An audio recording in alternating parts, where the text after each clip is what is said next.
महायोगपीठे तटे भीमरथ्यां वरं पुंडरीकाय दातुं मुनीन्द्रैः समागत्य तिष्ठन्तमानन्दकन्दं परब्रह्मलिंगं भजे पांडुरंगम.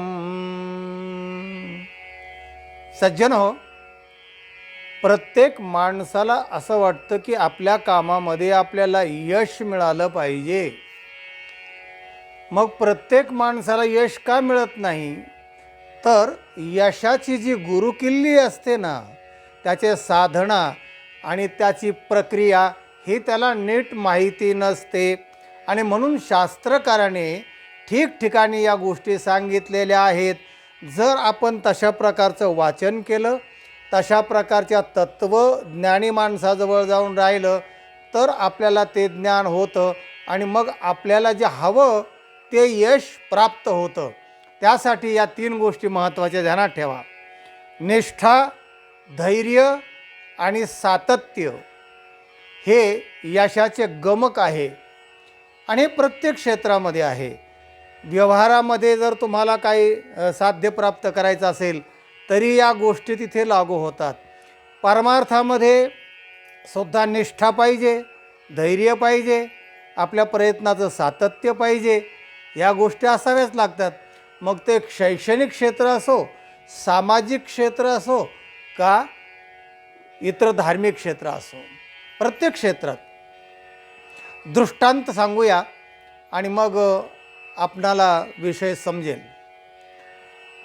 भगवद्गीता असं म्हणते, मनुष्यानां सहस्रेषु कश्चित् यतति सिद्धये यततामपि सिद्धानां कश्चिन्मां वेत्ति तत्वतः. सगळ्यांना यश का मिळत नाही? तर भगवान म्हणतात की मनुष्यानां सहस्रेषु कश्चित् यतति सिद्धये. आपल्याला आपल्या साध्याची सिद्धी प्राप्त व्हावी असं हजारातून काहीच माणसांना वाटतं. काहींना दिशाच नसते, काम करायचं जन्मभर तेच. त्यांना दिशा आणि साध्य वगैरे हे काय माहिती नसतं. हजारो माणसातून एखादा साध्य ठरवतो. परमार्थाचा हा विषय आहे. मनुष्यानां सहस्रेषु, हजारो माणसातून एखादाच परमार्थाला लागतो. भगवन काय आहे ते जाणायला तो प्रारंभ करतो. मनुष्यानां सहस्रेषु कश्चित् यतति सिद्धये. आणि मग त्यातल्या हजारातून एखादाच प्रयत्न करतो. आणि यततामपि सिद्धानां कश्चिन्मां वेत्ति तत्वतः.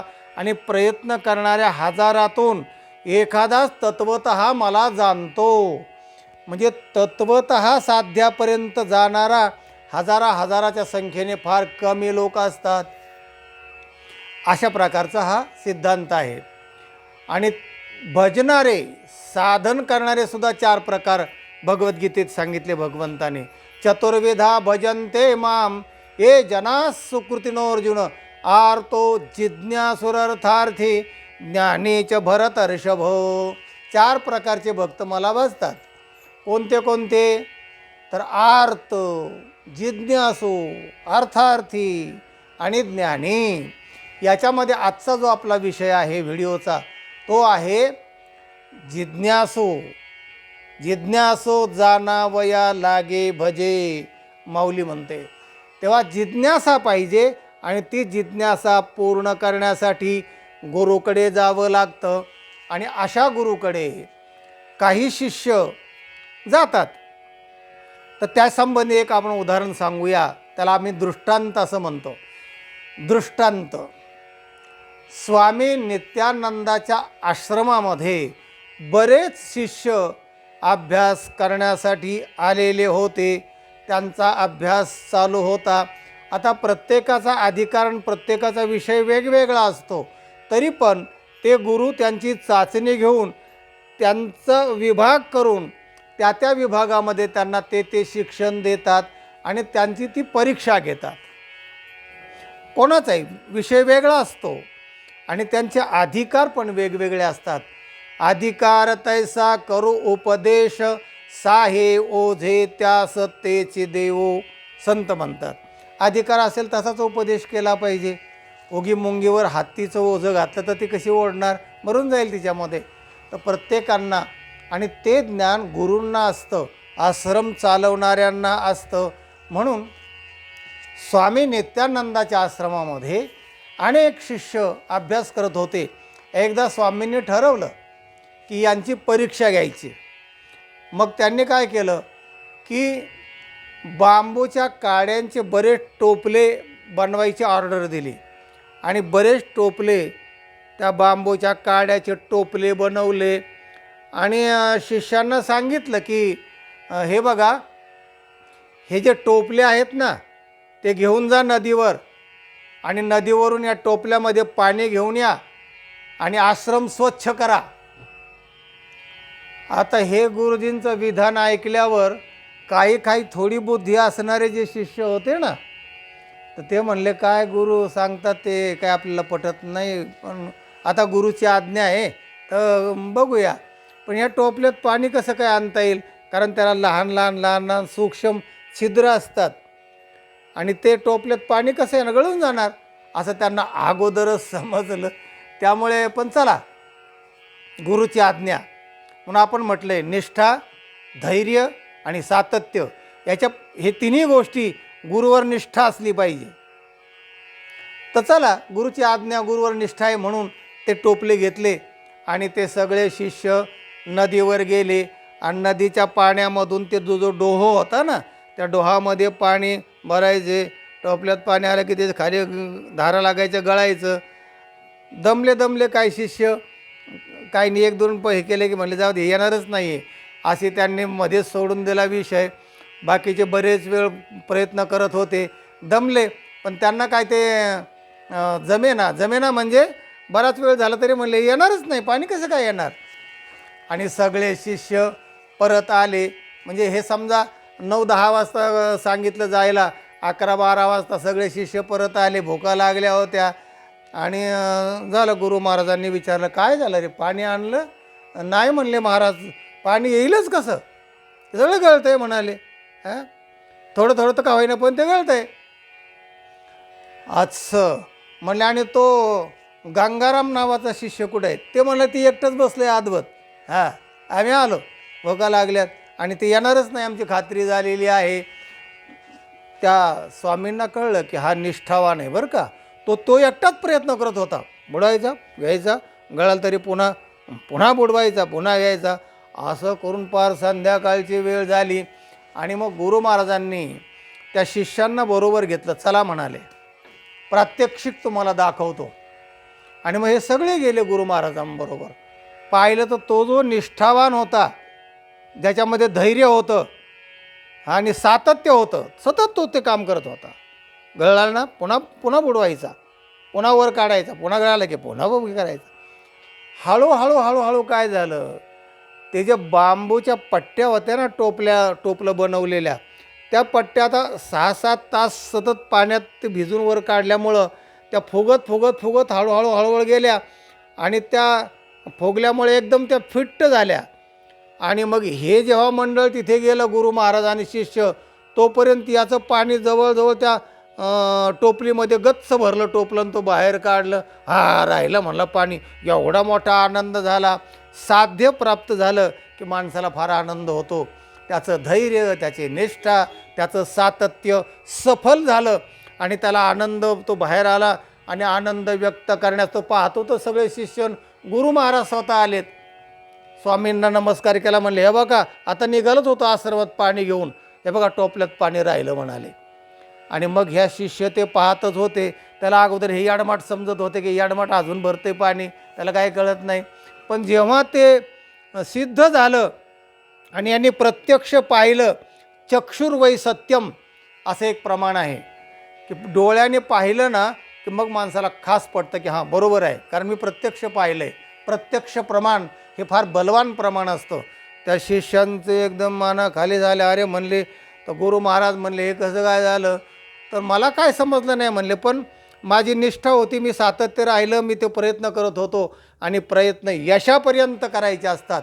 ते त्या निष्ठावान शिष्याने धैर्य धरून सातत्य राखल्यामुळे पाणी त्या टोपल्यामध्ये स्थिर झालं, राहिलं आणि मग या शिष्यांना बोध मिळाला. अरे म्हणाले, असं आपण नाही केलं, ही खरं तर चूक आहे, पण त्यांना बोध मात्र नक्कीच मिळाला. सहज बोलणे हितोपदेश करोनी सायास शिकविती. त्या गुरुने त्यांना सांगितलं, हे बघा हे कसं जमलं. हो म्हणाले, बरोबर आहे, असं आम्ही करायला पाहिजे होतं आणि असं होऊ शकतं. सातत्य असलं की ज्या अर्थी गुरुने सांगितलं की पाणी घेऊन या, त्या अर्थी नक्कीच काहीतरी इथे मक्खी असली पाहिजे, म्हणून ते एकटाच करत राहिला. बाकीचे शंकाखोर होते, दमले, मध्येच काय केलं, त्यांना साध्य प्राप्त होत नाही. गुरुने सांगितलं आहे ना, तर मग नक्कीच पाणी राहील. याच्यामध्ये सतत तो करत होता, त्यालाच यश मिळतं. अशीच एक दुसरी कथा आहे, दृष्टांत आहे. समर्थांचे शिष्य कल्याण, बाकी बरेच शिष्य होते. समर्थ रामदास स्वामींनी असं ठरवलं की आता शिष्यांची परीक्षा घ्यायची. आणि मग त्यांनी काय केलं की एक हापूसचा आंबा असा मांडीला बांधला आणि सकाळीच बसले आणि एक एक शिष्य यायला लागला पाठाला प्रवचन ऐकण्यासाठी. तर ते कणत बसायला लागले, कणायला लागले. शिष्य म्हणले, काय झालं महाराज? म्हणले, अरे इथं लय मोठं बेंड झालं आहे आणि ठसठस करतं आहे. एक वैद्य येऊन गेला, त्याने जरा तोंड पाडलं आहे, पण म्हणाले ते तो असा म्हणला आहे की कोणी जर असं दाबून जर ते पेलं ना रक्त, ते मांस जे आहे पू झालेला पू तो पेला ना कोणी, तर हे कमी होईल. असं म्हणल्यानंतर ते शिष्य कावरे बावरे झाले. म्हणले, अरे बेंड झाले आणि ते दाबायचं आणि पिळून आपण प्यायचं, म्हणजे हे घाणेरडाच गुरु दिसतोय. काही काही शिष्य मध्येच सरकून निघून गेले आणि काय काय होते त्यांना वाटलं की अरे हे घाणेरडं काम आपण काय शिकाय आलो, गुरु काय सांगतोय आपल्याला. कारण निष्ठा नसतील त्यांच्याकडे. निष्ठा कमी पडू नये याच्यावर मी सांगतो आहे. आणि मग कल्याण नावाचा शिष्य जेव्हा तिथे आला आणि हे बाकीचे शिष्य काय तयार नव्हते. कल्याण म्हणला, काय झालं महाराज, आपण फार कुचमलेले दिसत. अरे म्हणले, बाबा बेंड झालेला आहे आणि ते बेंड पिकले म्हणाले, कारण त्याने हापूसचा आंबा असा फाडक्याने बांधला होता मांडीला आणि म्हणले ठसठस करतंय फार. तर वैद्यांनी सांगितलं की असं दाबून जर कोणी तुंबडी लावल्यासारखं असं पूर्ण रक्त ओढला तोंडाने ना, तर मग ते कमी होईल, वेदना कमी होतील, असं सांगितलं आहे ना. म्हणले हो असं सांगितलं आहे. म्हणले, मग मी शिष्य आहे ना तुमचा, कशाला काळजी करता, मी ते सगळं रक्तन पोहू सगळं तुंबडी लावल्यासारखं ओढून घेतो तोंडाने. धरली मांडी आणि असं दाबलं. थोडंसं छिद्र पाडलेलं होतं त्या कपड्याला आणि त्या आंब्याला छिद्र होतं. थोडंसं दाबलं की रस प्यायला लागला. हापूसचा आंबा होता, पायरीचा आंबा, पिकलेला आंबा, आणि दाबतोय रस पितोय, दाबतोय रस पितोय आणि सगळा रस त्यांनी आणला ना एवढा मोठा आंब्याचा. महाराज म्हणले, आणखीन कुठं बेंड कधी झालं ना तर मला सांग जा म्हणले. अहो तर इतका रस. आणि बाकीचे शिष्य सगळे बघत होते. संशयखोर, दिवाळखोर असतात हे लोक. पण त्या कल्याणने जेव्हा ते रस पिल्यानंतर आणि मग यांनी ते गुपित उघडं केलं, ते फडकं काढलं आणि तो आंबा दाखवला. सगळ्या कोय राहिली होती फक्त आणि वरची सालपटं होती. ते सगळे चकितच झाले. अरे म्हणले, हे आपण सुद्धा पिलो असतो ना, मग का नाही पिले? हे असले लोक नाही विद्या शिकवू शकत. गुरुवर जिथे निष्ठा नाही आहे तिथे पुढच्या गोष्टी फेल होतात. म्हणून निष्ठा हा शब्द या 3 पैलूतला एक महत्त्वाचा पैलू आहे. आणि कल्याणाने ते काम केलं. त्यांनी मस्तकावर हात ठेवला समर्थाने, तू सत्शिष्य आहेस. जीवनाचं कल्याण झालं आणि कल्याण हा इतिहासामध्ये सत्शिष्य म्हणून नोंदला गेला. असे कल्याण जीवनाचं करणारे जे शिष्य असतात तसे शिष्य बना. पश्यंती ज्ञानचक्षु, ज्ञानी माणसाकडे जा, तिथे सेवा करा. ज्ञानाचा कुरुठा तेत सेवा हा दारवंटा, तो स्वाधीन करी सुभटा ओळगोनी. सेवा करा, त्यांच्या अंतःकरणात शिरा, ते तत्वज्ञान तुम्हाला सांगतील. ते ज्ञान पैगा बरवे, जरी मन्याथी आणावे तरी संताया भजावे. सर्वस्वेसे. संताला भजा, ज्ञानी माणसाच्या चरणी लागा. तुमच्या जीवनाचं कल्याण झाल्याशिवाय राहणार नाही. जसं त्या कल्याणाचं झालं आणि जसं त्या स्वामींनी एका शिष्याचं कल्याण केलं आणि त्यालाच वरदास्त दिला आणि त्याच्याकडे जास्त लक्ष शिकून तो महान संत बनला. तेव्हा आपल्या जीवनात जर कल्याण करायचं असेल तर अशा प्रकारचं निष्ठा, धैर्य आणि सातत्य याचा अवलंब करा. आपल्या पाल्यांना पण सांगा, दुसऱ्यांना पण हे ज्ञान सांगा, ज्ञानाचा प्रचार करा आणि आपल्या जीवनाचं पण कल्याण करून घ्या. हा व्हिडिओ इतरांना पाठवा, लाईक करा आणि चॅनलला सबस्क्राईब करा. रामकृष्ण हरी.